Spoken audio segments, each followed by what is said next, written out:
Tercera de Policía se entregó ayer a las autoridades. Ella había sido denunciada junto a 4 excomisarios más por casos de supuesta extorsión y uso doloso de documentos públicos. Según la defensa de Hurtado, ella se encontraba en Colombia porque en el país no tenía garantías. Ayer, cuando fue detenida, Jacqueline Hurtado lo repitió. ¿Por qué se presentó entonces si llegó a decir que su vida correría riesgo al estar en prisión? Es lo que le preguntábamos al doctor Michael Godoy, abogado defensor de la abogada, excomisaria Jacqueline Hurtado. Buenos días. Muy buenos días. Gracias, Lenin, por esta oportunidad, público presente. Efectivamente, se pidió las garantías respectivas, tomando en consideración de que había en riesgo y existe el riesgo, pero el señor presidente en el conversatorio el día martes, de manera clara y puntual, dijo que él daba las garantías del caso y que su vida no iba a estar en riesgo, y consecuentemente esa simple señal, que lo interpreto así, es la que nos anima a que ella regrese al país y se entregara de manera formal en los términos que lo hizo, para efecto de cumplir y que se manifieste que no es un show, que son hechos reales. Y hoy por hoy se tendría que exponer el presidente si eso no se llega a cumplir, porque de pronto mandos medios no hacen cumplir su palabra. La intención es que se haga una observación y que se observe de manera cerca, no por transparencia, sino que se observe de manera personal por un delegado de él, para constatar la inconsistencia en el informe, que son producto de la hoy detención. Según la Secretaría Nacional de Transparencia, ellos realizaron un muestreo en el caso de la Comisaría Tercera, a la cual pertenecía Jacqueline Hurtado, y de 36 expedientes entre junio del 2011 y febrero del 2012, solamente uno de los 36 había cumplido con el debido proceso. ¿Qué es lo que ustedes como defensa señalan ante esto? Efectivamente, las inconsistencias del informe, que hoy por hoy son solo retóricas y falacias no justificadas, porque documentadamente, como puede darse cuenta usted y la opinión pública, se escandalizó primero con los famosos videos, que esa era la intención para tratar de corroborar y hacer cacería de brujas. Debido a eso hizo un informe, que lo tengo a la vista, informe que de alguna manera establece de manera puntuales las causales por las cuales se procede al inventario respectivo y a hablar de inconsistencias. De lo que usted puede constatar, se manejó la teoría de 32 boletas de 30 detenidos, con el objeto de inducir a la opinión pública que curiosamente esas 2 boletas sobrantes eran producto o iban a servir para extorsionar.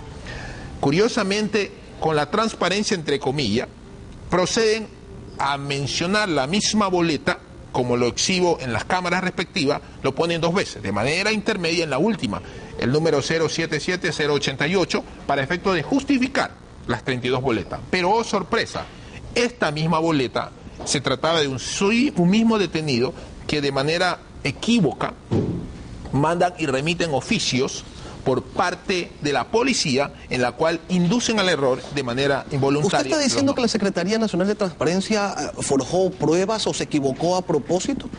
A ver, lo que yo estoy diciendo y precisando es de que más que forjar es adulterar información en los términos expuestos. ¿Con qué intención?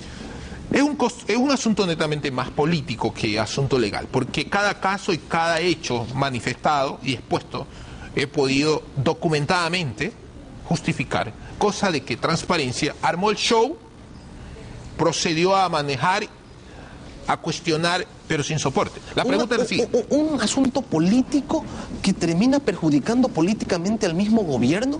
Como que no tiene mucho sentido. Exactamente, se lo puntualizo y se lo aclaro. En este gobierno es evidente y es confirmado que en este gobierno, como en ningún gobierno, ha existido la oportunidad del espacio afro. Y efectivamente este gobierno, en la historia del Ecuador había un gobernador afro, comisarios poco afro, y se cumplió. No es el presidente de la República, son mandos medios que los manejan en función de cálculos políticos. Recuérdese que están en un año plenamente electoral y comienzan a desplazar personas que de alguna manera pudiesen tener espacio en las próximas elecciones, en el caso particular ya mencionado de los 2 procesados, el caso de Jacqueline Hurtado, el caso de Roberto Cuero, y importantísimo, el caso de Gisela Quiñones, que es un asunto muy aislado, pero la pregunta es, si no es ese el caso, el por qué la destituyeron en función de las cosas como se dieron. Ahora, quienes desarrollaron la investigación, es decir, la Secretaría Nacional de Transparencia, acusan desconocimiento de la ley y violación de los derechos ciudadanos a través de los procedimientos implementados por Jacqueline Hurtado. Lo invito a observar lo que dijo el coordinador regional de la Secretaría de Transparencia de Gestión, el abogado David Norero. Cuando nosotros fuimos a las instalaciones y al espíritu realmente de lo que es la institución, que son las comisarías, observamos que en los archivos había no un adecuado manejo. Nosotros solicitamos en ese sentido, por ejemplo, en un caso específico, en las detenciones de los cines, que hubieron alrededor de 104 detenidos, ¿cuál era el proceso? A nosotros se nos certificó que dicho proceso se encontraba con el parte una resolución que establecía que de acuerdo al artículo 604 del Código Penal, que es una contravención, debía ser una multa, ¿verdad?, de $2. Lamentablemente encontramos esas 104 personas privadas de su libertad. Y peor aún, que esas personas estén saliendo días posteriores al día de su detención. En vista de todo eso, y nosotros también encontrar, efectivamente, del mes de junio a diciembre, irregularidades como detenciones masíficas, aquí podemos ver simplemente que la comisaria tercera tiene 3.059 detenciones de junio a diciembre. El cuadro que está abajo podremos ver que hay el 85% de procesos irregulares. Que no se efectuaban las audiencias y que solamente se encontraban las boletas de libertad, las cuales ni siquiera tenían sello y menos aún fecha. Efectivamente son versiones no justificadas de lo que puede haber. Esta tribuna es con el efecto de justificar y esa es la intención. Como usted se ha percatado, ha venido con abundante documento, cosa que Transparencia no lo ha hecho en función de lo que está. Cuando se inició la indagación previa, se manifestó la privacidad por tal como tal y consecuentemente se abrió. Una vez que se abre me permite exhibir documentos que Transparencia de manera independiente que haber juntado. Nosotros hablábamos del debido proceso, justificar cada cosa o cada hecho que se dio. Eso que no se lo dio. Documentadamente, un caso puntual establece exactamente de algunos detenidos en diferentes operativos. Se menciona, quiere inducir al público presente de que no se cumplió el procedimiento. Se hizo operativos paralelos coordinados con la policía, porque algo que hay que aclarar, esto se coordinaba con la policía y en la mayoría de los casos con los medios. ¿Hubo o no hubo audiencia? Es imposible hacer audiencia a 134 detenidos. Pero las multas se pagó y el siguiente día recuperaron su libertad de manera ipso facto inmediato. Al día siguiente, porque David Norero señala que ellos permanecieron detenidos más tiempo del que debían. Induciendo a la opinión pública para escandalizar. ¿No es verdad? Es imposible, nunca sucedió y lo estoy justificando, si la Cámara me permite. $2 que pagaron todos los detenidos y al siguiente día salieron, porque la intención era que no podían estar más privados de su libertad, porque se le impuso $2 como establece la ley, y eso se cumplió a cabalidad. Esto justifica y prueba que efectivamente se hizo los pagos, se hicieron los depósitos, como consta en el expediente. La consulta es la siguiente: ¿por qué el informe de Transparencia, esta documentación de soporte, no la juntó oportunamente en el proceso que hoy se está investigando? Documentación que curiosamente se ha omitido. La pregunta es: ¿cuál es la intención? Escandalizar a los medios para dejar la duda razonable de que si hubo o no hubo. Ahora, doctor, pero que no fue esa la única incorrección que encontraron, dicen desde la Secretaría de Transparencia, que también hace falta dinero. Lo señalaron en los siguientes términos, lo invito a escucharlo. Esta Secretaría Nacional de Transparencia, en su noticia Crímenes, dispuso que por favor se realice un informe contable. Eso lo tiene que hacer la Fiscalía a través del CDP, que se encuentra archivos, datos de personas que hayan sido privadas de su libertad, para hacer llamadas a rendir versión. ¿Qué se hizo con esa plata que los ciudadanos han pagado los sábados y domingos?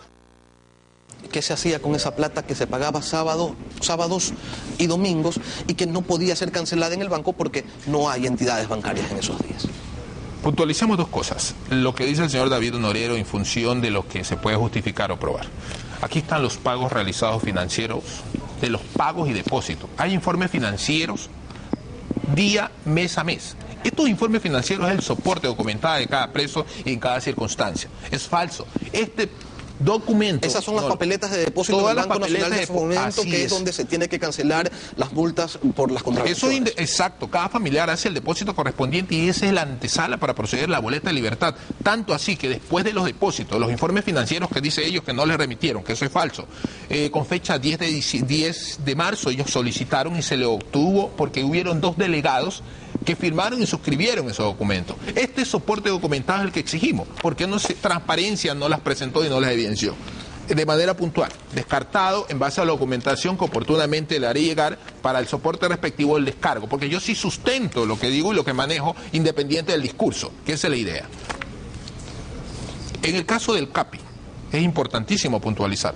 En el caso del CAPI se hace un parte con fecha 5 de marzo del 2012, realizado por una teniente de policía, no es realizado por Jacqueline Hurtado, en la cual procede a mencionar en el parte de manera puntual, domingo 5 de marzo. Es el caso señor teniente coronel, que se encontraba el lugar El Capi, funcionando 5:30 de la mañana. Estos lugares solo pueden trabajar hasta las 24 horas. Sin embargo, como los permisos de funcionamiento estaban caducados, proceden a retirar los mismos y en el acto se procede a hacer el parte respectivo. Esa fecha y ese parte le conocía tenada y turno a la señora Jacqueline Hurtado y consecuentemente comienza con el debido proceso a notificarle y hacerle conocer el particular.